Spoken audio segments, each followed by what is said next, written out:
Assalamualaikum warahmatullahi wabarakatuh. Waalaikumsalam.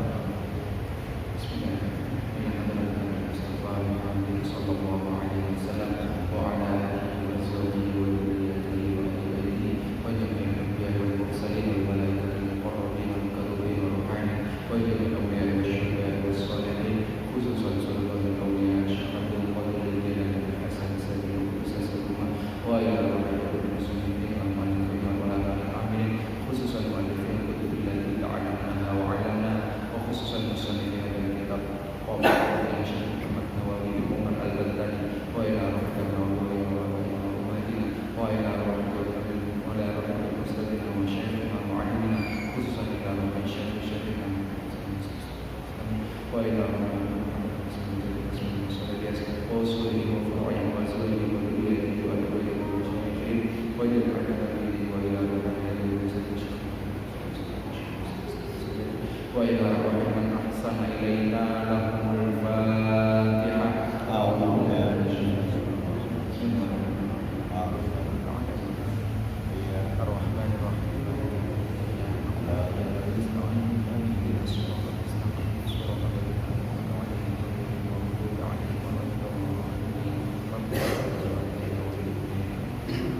Bismillahirrahmanirrahim. Alhamdulillahirabbil alamin wa bihi nasta'inu ala umurid dunya waddin wassalatu wassalamu ala asyrafil anbiya'i wal mursalin sayyidina wa maulana Muhammadin wa ala alihi wa sahbihi ajma'in.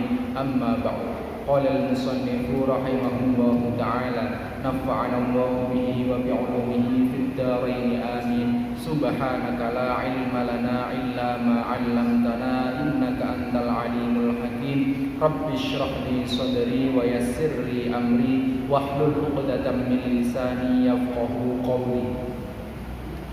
Lajengaken urutan selanjutnya yang kemarin adalah urutan nomor 9, iman kepada adanya surga, dan surga itu merupakan tempat kekalnya bagi orang-orang yang muslim dan mukmin. Kemarin juga disampaikan terkait golongan-golongan sing benjing ten siratal mustaqim niku liwate diserupakan kados napa mawon. Saniki mlebet ten cabang iman yang nomor 10. Bismillahirrahmanirrahim. Wahbub ilahaka khaf alima iqabihi wa li rahmatir jutawakkalan ya muslimu. Bismillahirrahmanirrahim. Wahbub lan demeno sira, senengo sira, ilahaka ing pangeran sira, khaf wedya sira, alima iqabihi ing pedhihe siksane Gusti Allah. Wali rahmatin lan maring rahmate Gusti Allah. Urju ngarepaken sira, tawakkalan kelawan tawakal temenan, ya muslimu he wong muslim. Zakara nutur sapa an-nazimu kiai nazim fi hadzal baiti ing dalem iki-ikilah bait ing dalem iki-ikilah nazoman. Arba'a syu'abin ing papat pira-pira cabang-cabang iman. Faqala mongko nuli dawuh sapa Kiai Nazim, ala nasaqima ing atase urutane bait atau urutane cabang-cabang iman, marra kang wis liwat apa man. Wasyu'batu utawi cabang iman al-asyiratu kang kaping 10. Cabang iman yang ke-10 adalah iman kepada Allah, cinta kepada Allah. Yang pertama iman kepada Allah, imannya saja, tapi yang ke-10 adalah iman cinta kepada Allah. Wasyu'batu utawi cabang kang nomor wasyu'batu utawi cabang iman al-asyiratu kang kaping 10. Iku hubbullahi demen marang Gusti Allah Ta'ala maha luhur sapa Allah. Di cabang iman yang ke-10 adalah cinta kepada Allah. Qala dawuh sapa Sahlun Syekh Sahal, alamatu hubbillahi utawi tondo tengere demen marang Gusti Allah, tanda-tanda cinta kepada Allah. Iku hubbul Qur'ani, demen marang Al-Qur'an. Cinta kepada Allah itu ditandai dengan cinta kepada Al-Quran, cinta membaca Al-Quran, cinta mengamalkan ilmu yang ada di Al-Quran. Wa alamatu hubbihima, utawi tondo tengere demen marang Allah lan Al-Quran. Tanda-tanda orang itu cinta kepada Allah dan Al-Quran adalah iku hubbun nabi, demen marang Kanjeng Nabi Muhammad sallallahu alaihi wasallam. Wa alamatu hubbihi, tanda-tanda orang tersebut cinta kepada Nabi Muhammad sallallahu alaihi wasallam iku hubbus sunnati, demen ngelakoni sunnah Kanjeng Nabi Muhammad itu kuwatah, termasuk apa? Melebet dan masjid nggih, damel kaki kanan, terus kemudian niat iktikaf dan yang lain-lainnya, kemudian sholat tahiyatul masjid. Terus ada juga riwayat yang mengatakan sholat syukril wudu, karena selesai melakukan wudu. Jadi sunnah-sunnahnya Kanjeng Nabi itu banyak sekali. Tapi yang digembor-gemborkan oleh selain golongan kita itu kadang-kadang yang jihadnya atau malah poligaminya dan yang lainnya.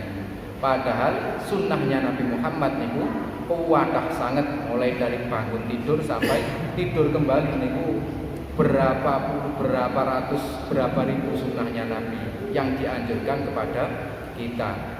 Di sunnahnya Nabi niku kuwatah sangat, dan tanda-tandanya kita mencintai Nabi adalah kita menjalankan sunnahnya Nabi Muhammad. Dan dikembalikan lagi, kalau kita mencintai Al-Quran dan Gusti Allah, berarti kita harus mencintai Nabi. Kalau kita mencintai Nabi, harus melakukan kesunnahannya Nabi. Sunnah ini bukan tindak lampai Kanjeng Nabi, baik berupa ucapan, berupa perlakuan, ataupun berupa hukum ketetapan oleh Kanjeng Nabi. Wa alamatu hubbiha, utawi tondo tengere demen ngelakoni sunnah iku hubbul akhirati, demen marang akhirat. Jadi kalau kita sudah melakukan sunnah, berarti kita sudah cinta kepada akhirat kita. Nah, caranya cinta kepada akhirat kita adalah wa alamatu hubbiha, utawi tondo tengere cinta marang utawa demen marang akhirat iku bughdud dunya, geding niku sengit, boten seneng marang dunya. Iku bughdud dunya, geding utawa boten seneng marang dunya. Jadi kalau sudah meninggalkan dunia, bukan berarti akhirnya boten kerja terus poso tok ning omah tok ibadah tok. Nah, itu boten, tapi kerja nggih secukupnya. Damel memenuhi kewajiban kita untuk menginfaki keluarga. Diniatkan damel akhirat niku nggih termasuk mangke dadine ngibadah. Semua segala sesuatu niku tergantung niat kita. Apapun hal itu tergantung niat kita. Innamal a'malu binniyat. Segala sesuatu niku tergantung niatnya. Kalau kita sudah cinta kepada akhirat, berarti kita harus siap meninggalkan dunia. Maksudnya meninggalkan dunia boten mati, tapi boten terlalu ngempeno diri kita nih gitu, boten terlalu muluk-muluk damel mendet dunia. Hanya secukupnya, hanya cukup sebagai sangu untuk akhirat penting. Wa alamatu bughdiha, utawi tondo tengere geding utawa boten seneng dunya, bendu marang dunya iku alla yakhuda, yen to ora ngalap sapa wong, yen to ora nyukuk sapa wong minha saking dunya, ora ngalap ora nyukuk illa zadan, kecuali sak cukupe utawa gawe sangu tok, sangu kanggo bencing ten akhirat, sangu gawe salat, sangu gawe ngibadah iku sampun cekap atau niku mawon damel dunyane. Wa bulghatan lan sang ilal akhirati lan maring akhirat. Jadi kalau kita cinta kepada akhirat, berarti kita harus siap meninggalkan dunia. Kalau kita sudah bisa meninggalkan dunia, berarti cinta kepada akhirat. Kalau kita sudah cinta kepada akhirat, berarti kita cinta kepada sunnah-sunnahnya Nabi. Kalau kita sudah cinta atau suka melaksanakan sunnah-sunnahnya Nabi Muhammad, berarti kita sudah cinta kepada yang memiliki sunnah tersebut, yaitu menika Kanjeng Nabi Muhammad. Kalau kita sudah cinta kepada Nabi Muhammad, kembali lagi kita akan cinta kepada Al-Quran, dan seterusnya hingga kita kembali cinta kepada Allah, yang pada intinya itu. Jadi tanda-tanda cinta kepada Allah kalau disimpulkan sampai terakhir adalah kita hanya hidup di dunia ini cukup untuk mengambil sangu, mengambil bekal damel akhirat benjing. Nah, bekale nopo? Nglakoni ibadah yang kathah sanget, salat, zakat, infak dan sebagainya lain-lainnya. Iku dawuhe Syekh Sahal. Wa qala lan dawuh sapa Hatim bin Ulwan, Syekh Hatim bin Ulwan qaddasa sirrahu. Man utawi sapa sapane wong, barang siapa iku idda'a ngaku-ngaku sapa man salasan ing perkara telu. Barang siapa yang mengaku tiga hal ini bi ghairi salasin kelawan tanpa ngelakoni telung perkara liyane. Jadi tiga perkara ini harus dipenuhi dengan tiga perkara yang lainnya juga. Fahuwa mongko utawi wong iku mau sing ngaku-ngaku iku kadzabun, wong kang goroh, wong sing bujuk. Sing pertama, man utawi sapa sapane wong, barang siapa iku idda'a ngaku-ngaku sapa man, sapa wong sing ngaku-ngaku hubballahi ing demen marang Gusti Allah, mengaku cinta kepada Allah, min ghairi wara'in, saking tanpa ngelakoni wira'i. Nah, wira'i niku napa? Ngedohi sing sesuatu sing diharamkan oleh Allah, menjauhi segala bentuk apapun itu yang diharamkan oleh Allah, niku namine wara'i, wira'i. An maharimihi, saking pira-pira perkara kang den haramaken oleh Gusti Allah. Fahuwa mongko utawi man, mongko utawi wong sing ngaku-ngaku meniku iku kadzabun, wong kang goroh. Yang pertama, menurut Imam Hatim bin Ulwan adalah barang siapa yang mengaku idda'a, mengaku dirinya cinta kepada Allah, tapi dia tidak mau menjauhi sesuatu yang diharamkan oleh Allah, maka orang tersebut digolongkan menjadi kadzabun. Kadzabun itu orang yang goroh, wong sing bujukan, wong sing bujui, tidak bisa dipercaya. Terus napa? Contohnya mantune Kanjeng Nabi sedo niku. Pas zamane Abu Bakar wonten namine sing ngaku-ngaku dados nabi. Setelahnya Nabi Muhammad niku sing paling masyhur adalah Musailamah al-Kadzab. Al-Kadzab niku adalah julukan bagi orang sing bujui, wong sing goroh. Yang kedua, waman utawi sapa sapane wong iku idda'a ngaku-ngaku sapa man mahabbatan nabi ing demen marang Kanjeng Nabi. Barang siapa yang mengaku-ngaku cinta kepada Nabi min ghairi mahabbatil faqri, saking tanpa onone seneng marang fakir. Seneng marang fakir niku nggih sifat fakir utawa wong sing fakir. Nek kita ditakdirkan menjadi orang yang kecukupan, berarti kita harus cinta kepada orang yang fakir. Tapi kalau kita ditakdirkan menjadi orang yang tasik kirang atau dianggap saja fakir, nah ini sudah termasuk cinta kepada Nabi. Nah, barang siapa yang cinta kepada Nabi tanpa adanya cinta kepada sifat fakir tersebut, kalau kaya berarti kita harus bersedekah kepada yang fakir. Kalau kita sudah fakir berarti kita harus menerima apa yang ada. Jadi tanda-tanda cintanya Nabi yang ini adalah cinta kepada kefakiran, sifat fakir atau orang yang fakir. Fahuwa mongko utawi pan, mongko utawi wong sing ngaku-ngaku seneng marang Nabi tapi gak seneng marang wong sing wong fakir, iku kadzabun, wong goroh. Cinta kepada Nabi harus cinta juga kepada fakir. Fakir itu sifat orang. Wong wis sugih senenge wong fakir itu apa? Berarti harus bersedekah, harus menginfakkan hartanya kepada orang-orang yang fakir. Kalau sudah fakir berarti kita harus bersyukur dan menerima takdir, dan juga tetap harus berusaha agar kita bisa memenuhi kebutuhan sehari-hari. Ini orang yang mengaku cinta Nabi kalau tidak cinta kepada orang fakir maka disebut kadzdzab, orang yang goroh, wong sing bujuki cintane cinta palsu.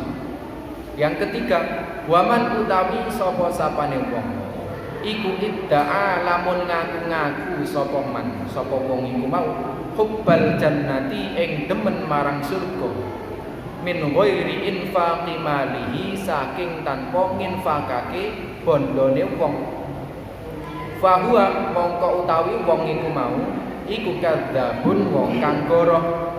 Jadi nek ditakoni jenengan seneng maring surga napa mboten, jenengan seneng mlebet surga napa mboten, kudu jawabe seneng, tapi harus napa konsekuen dengan jawaban tersebut.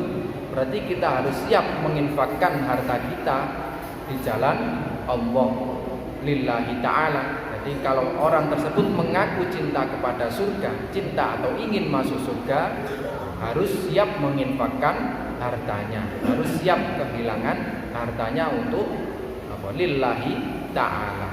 Itu tiga itu menurut Syekh Hatim bin Ulwan.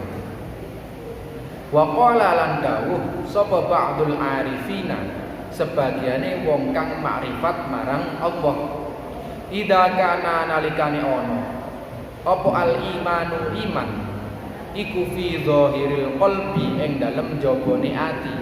Di iman niku dan mriki disebutkan ada dua macam. Iman itu di luarnya hati, kesinge mawon, atau yo jerone sak kesinge jaba jero. Nek sing ten jabone ati niku ya napa? Idza kana nalikane ono apa al imanu iman iku fi zahiril qalbi ing dalem jabone ati. Ahabba mongko demen mongko seneng sapa wong iku mau Allah ing Gusti Allah taala. Hubban kelawan seneng mutawassiton kang sedengan. Disenenge namung sedengan soalnya imane nggur ning jabone ati, dereng mlebu ten jerone ati. Fa idza dakhala mongko nalikane mlebu apa iman suwaida al qalbi ing telengane ati, peteng-petenge ati, berarti ati yang paling dalam, hati yang paling dalam. Suwaida al qalbi. Ahabba mongko demen mongko seneng sapa wong hu ing Gusti Allah al hubba ing seneng al balighi kang banget. Jadi kalau sudah iman cinta kepada Allah niku imannya sudah merasuk ke dalam hati niku cintanya pasti cinta yang puncaknya cinta. Nah, puncaknya cinta adalah wa tarokalan ninggalake sapa wong al maasi ing pira-pira penggawe maksiat. Jadi orang tersebut pasti akan meninggalkan suatu kemaksiatan. Nah, kemaksiatan itu adalah suatu kedurhakaan kita kepada Allah. Makanya kita dianjurkan untuk selalu beristighfar, bertaubat kepada Allah. Beristighfarlah, bertaubatlah meskipun kita setiap hari masih melakukan maksiat. Karena agar sampai kita blenger ngelakoni maksiat sampai mboten melakoni maksiat malih. Jadi setiap hari dianjurkan untuk beristighfar dan selalu bertaubat kepada Allah. Wabil jumlati lan kelawan jumlah fi da'wal mahabbati ing dalem ngaku-ngaku seneng iku khotorun bahaya. Falidalika lan krana mengkono-mengkono bahaya ola dawuh sapa al-Fudail Syekh Fudail bin Iyad, idza qila nalikane den ngendikaaken diucapkan laka maring sira, apabila diucapkan atau ditanyakan kepada kita, seperti apa pertanyaannya? Atuhibbu ana ta demen sira, apakah kamu mencintai Allah ing Gusti Allah taala? Apabila ditanyakan seperti itu, maka kita harus bagaimana? Apakah kita harus menjawab iya atau tidak? Maka menurut Syekh Fudail, jawaban yang paling tepat apabila dipertanyakan seperti itu, apabila kita ditanyakan apakah kita cinta kepada Allah, jawaban yang tepat menurut Syekh Fudail adalah faskut. Faskut niki adalah mongko menengo sira, lebih baik kita diam. Karena apa? Alasannya ten belakang niki. Fa innaka mongko setuhune sira ing kulta lamun ngucap sira, kalau kita mengucapkan la boten, maksudnya kita tidak cinta kepada Allah, maka kita akan dihukumi kafir. Kafarta mongko kufur siro, mongko kafir siro. Nah, terus bagaimana? Apakah kita harus mengucapkan na'am? Belum tepat juga apabila kita mengucapkan na'am. Wa in qulta lan lamun jawab siro dari pertanyaan tersebut, na'am, ing lafat na'am, yo. Falaisa mongko ora ono iku wasfuka utawi sifat siro, iku wasful muhibbina, persifatane wong sing demen marang Allah. Jadi belum tentu apabila kita mengucapkan iya, na'am, kita cinta kepada Allah, itu sifat kita, perilaku kita dalam sehari-hari itu seperti sifat tanda-tandanya orang yang benar-benar cinta kepada Allah. Jadi paling benar, paling aman adalah mengucap meneng mawon. Faskut. Jadi dianjurkan oleh Syekh Fudail napa mboten jawab napa-napa, tapi menengahi. Soalnya nggih mboten semerap.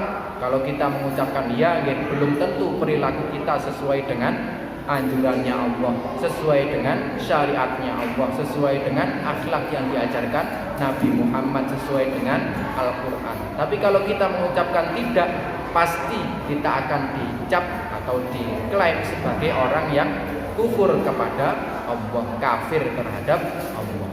Ini pesan dari Syekh Fudail setelah mempelajari tentang iman kepada cinta Allah. Bismillahirrahmanirrahim. Wasyu'batu utawi cabang iman al-hadiyata asyrata kang kaping 11, yang nomor 11. Iku al-khaufu duwe rasa wedi, rasa khauf min adzabillahi saking siksane Gusti Allah. Jadi kita harus memiliki rasa takut kepada siksanya Allah besok di akhirat. Wa aqallu darajatil khaufi utawi luweh kidik-kidike, paling rendahnya derajat khauf, derajat takut kepada Allah, iku ayyam tani ayen to nyegah sapa wong anil makdzurati saking pira-pira larangane Gusti Allah. Jadi khauf yang paling paling derajatnya paling endek menika adalah menjauhkan diri kita dari sesuatu yang dilarang oleh Allah. Sesuatu yang dilarang oleh Allah adalah sesuatu yang diharamkan oleh Allah. Wa yusamma lan den arani apa zalika mengkuno menjauhi sesuatu yang diharamkan, diarani disebut waro'an ing wiroi. Jadi wiroi adalah menjauhi sesuatu yang diharamkan oleh Allah. Fa in zadat mongko lamun tambah dari sesuatu, dari derajat yang paling rendah tadi. Fa in zadat mongko lamun tambah apa kuwatuhu, kekuatan khaufe wong niku wau, rasa wedine marang marang azabnya Gusti Allah niku lebih dari sifat wiroi niku mau. Kafa mongko nyukupi sapa wong amma saking barang la yatayaqona kang ora yakin apa man sapa man tahrimahu ing harame ma. Wa yusamma lan den arani apa zalika mengkuno ing zadat, kalau lebih dari wiroi diarani takwan ing takwa. Jadi kalau kita lebih tingkat derajatnya lebih dari wiroi, jadi kita sudah bisa menjauhi sesuatu yang dicegah, sesuatu yang diharamkan oleh Allah, maka kita baru bisa disebut orang yang bertakwa. Karena tiap Jumat, tiap wonten khutbah, kita harus syarat khutbah yang termasuk syaratnya adalah kita harus berwasiat selalu meningkatkan ketakwaan kita kepada Allah, karena takwa iman itu bisa berkurang juga bisa bertambah. Maka setiap hari kita harus bisa berusaha untuk meningkatkan ketakwaan kita tersebut. Fa in dhamma mongko lamun den gabungaken takwa kali wira'i mau digabungaken. Ilaihi maring takwa apa at-tajarrudu meligi niku napa? Hanya untuk Allah. Jadi mengesahkan Allah, tajarrud niku nggih. Nyepekaken dari yang lain, menyepikan dari yang lain-lainnya, hanya untuk Allah. Lil khidmati maring khidmah marang Gusti Allah. Fasara mongko dadi sapa man. Dadi iku la ya bena ora jumeneng sapa man ma ing barang la yaskunu kang ora manggon sapa man hu ing ma. Wala yajma'u lan ora ngumpulaken sapa man sapa wong ma ing barang layak kulu kang ora mangan sapa wong hu ing ma wala yaltafit lan ora mengo sapa man ila dunya maring dunya. Jadi kalau kita sudah bisa menjadikan diri kita wiroi, kemudian naik lagi derajatnya menjadi hamba yang bertakwa, maka kita harus siap meninggalkan keenaan dunia. Kita akan menganggap dunia ini hanya sebagai tempat mampir, tempat untuk mencari bekal. Kembalikan lagi kepada iman-iman yang sebelumnya. Wa ya'lamu lan ngaweruhi sapa man, wa ya'lamu lan ngaweruhi sapa wong annaha setuhune dunya iku tufariquhu bedani apa sapa man, wala yasrifu lan ora gunakaken sapa man ila ghairillahi maring liyane Gusti Allah. Jadi ibadah terus kemudian kerja, infak dan sebagainya akan selalu diniatkan hanya untuk kepada Allah, hanya untuk lillahi ta'ala. Kalau kita sudah bisa seperti itu. Nafsan ing sak nafsu utawa ing sak nafas min anfasihi saking pira-pira nafase wong.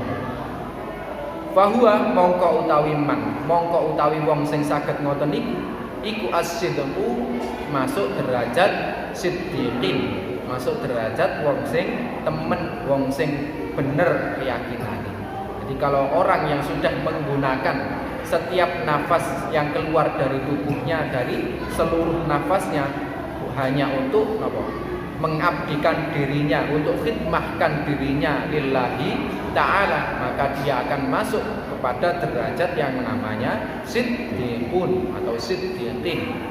Nah, orang yang masuk derajat siddiqin kemarin diserupakan ketika jalan di Shiratal Mustaqim seperti kalbarti al-khatifi, jadi seperti kilat yang menyambar. Langsung langsung tutup. Sing wong haji mawon tasik butuh waktu 1 bulan sing haji.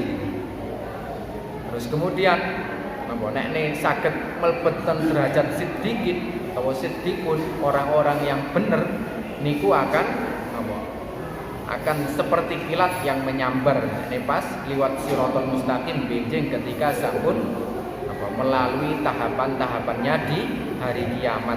Setelah yaumul ba'ats, hari kebangkitan, terus kemudian dikumpulkanlah ke padang mahsyar, kemudian masuk yaumul mizan dan yaumul hisab. Setelah dihisab dan sebagainya baru kita melewati Shiratal Mustaqim.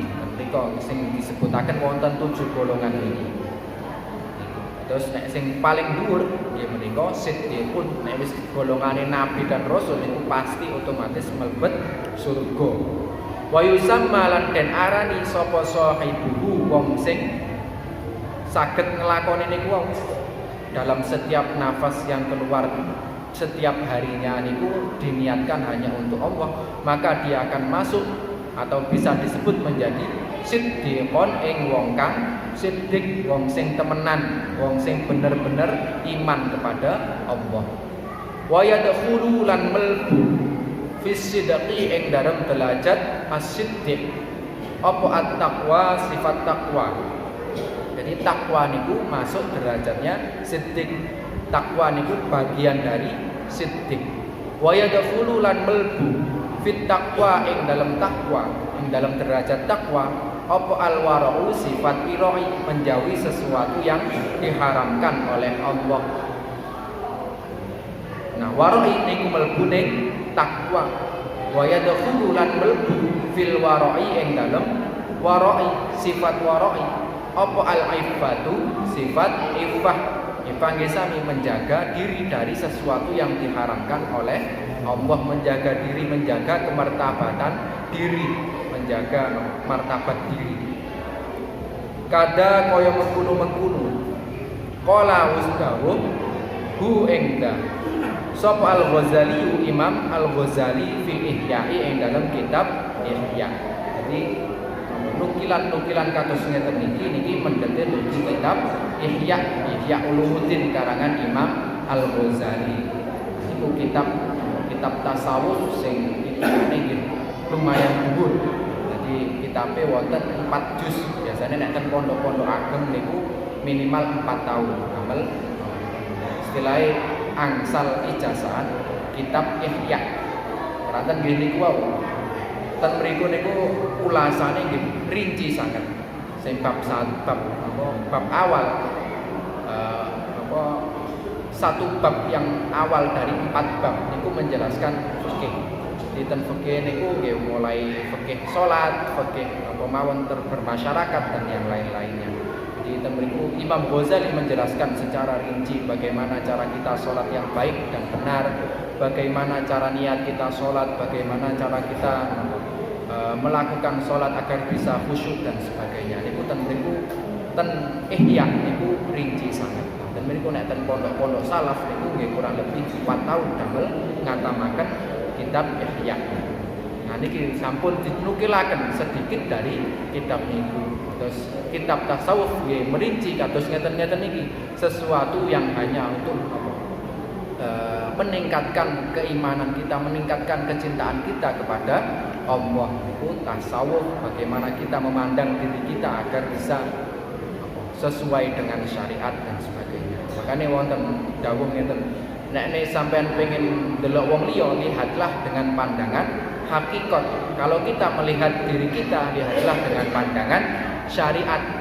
Nah, pandangan hakikat kali pandangan syariat itu bagaimana? Kalau pandangan syariat niku napa? Kengkeng. Terus mari ngono nggih wonten alure dhewe. Terus syariat nek salat maghrib 3 rakaat ya kudu 3 rakaat. Nek salat witir ganjil, jenenge witir nggih pasti ganjil. Terus kemudian apa? Salat duha atau salat-salat yang lain, kemudian haji, puasa dan sebagainya, itu ada batasannya begitu. Nah, kita harus menyesuaikan itu. Nah, salat syarat wajibnya adalah apa? Takbir, membaca Fatihah, niat, terus kemudian rukuk, tumakninah, i'tidal, tumakninah dan seterusnya. Maka kita harus melakukan itu semua. Niku syariat. Nah, sedangkan hakikat niku boten semerap. Tiang niku hakikat niku hubungan kita dengan Allah. Jadi hakikatnya adalah kita juga makhluknya Gusti Allah. Jadi belum tentu kita melihat orang lain niku sesuai dengan apa pandangan kita sendiri.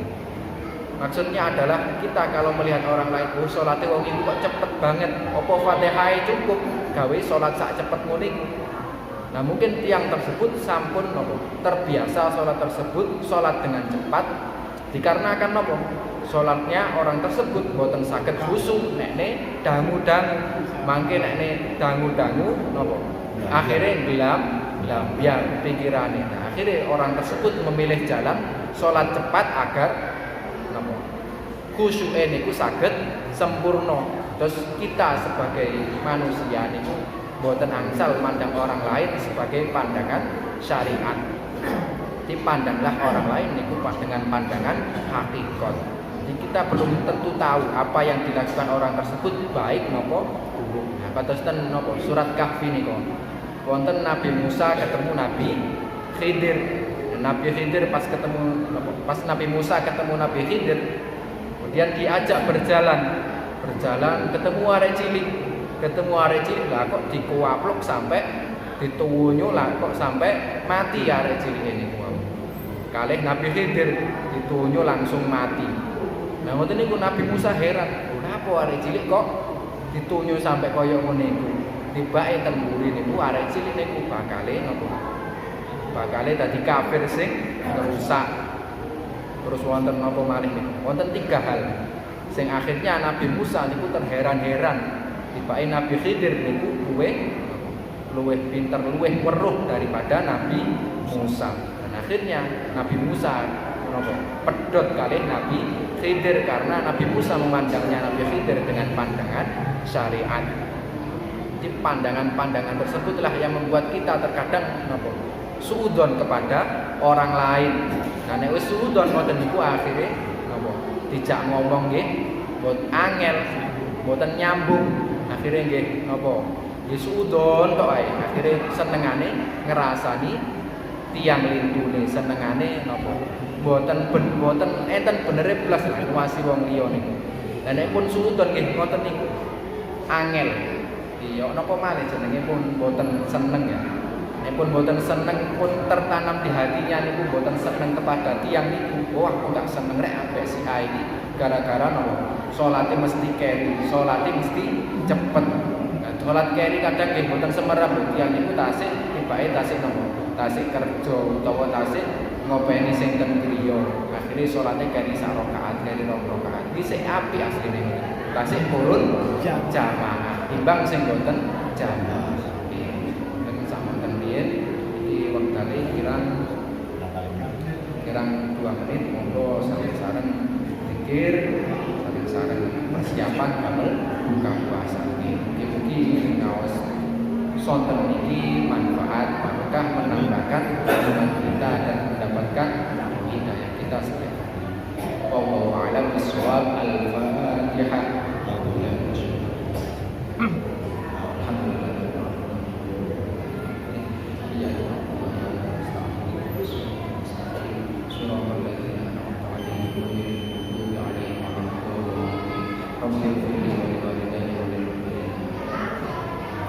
Bismillahirrahmanirrahim. Alhamdulillahirabbil alamin. Allahumma shalli wa sallim ala sayyidina Muhammad wa ala ali sayyidina Muhammad. Allahumma arzuqna fahman nabiyyin wa hifdzal mursalin wa ilhamal malaikatil muqarrabin wa furuhal arifin bi rahmatika ya arhamar rahimin. Rabbi fa'fa'na bi barakatihi wa hdal husna bi hurmatihi wa amsna fi mawri'atihim wa mu'afatin min al-fitan. Sallallahu ala sayyidina Muhammad wa alihi wa sahbihi.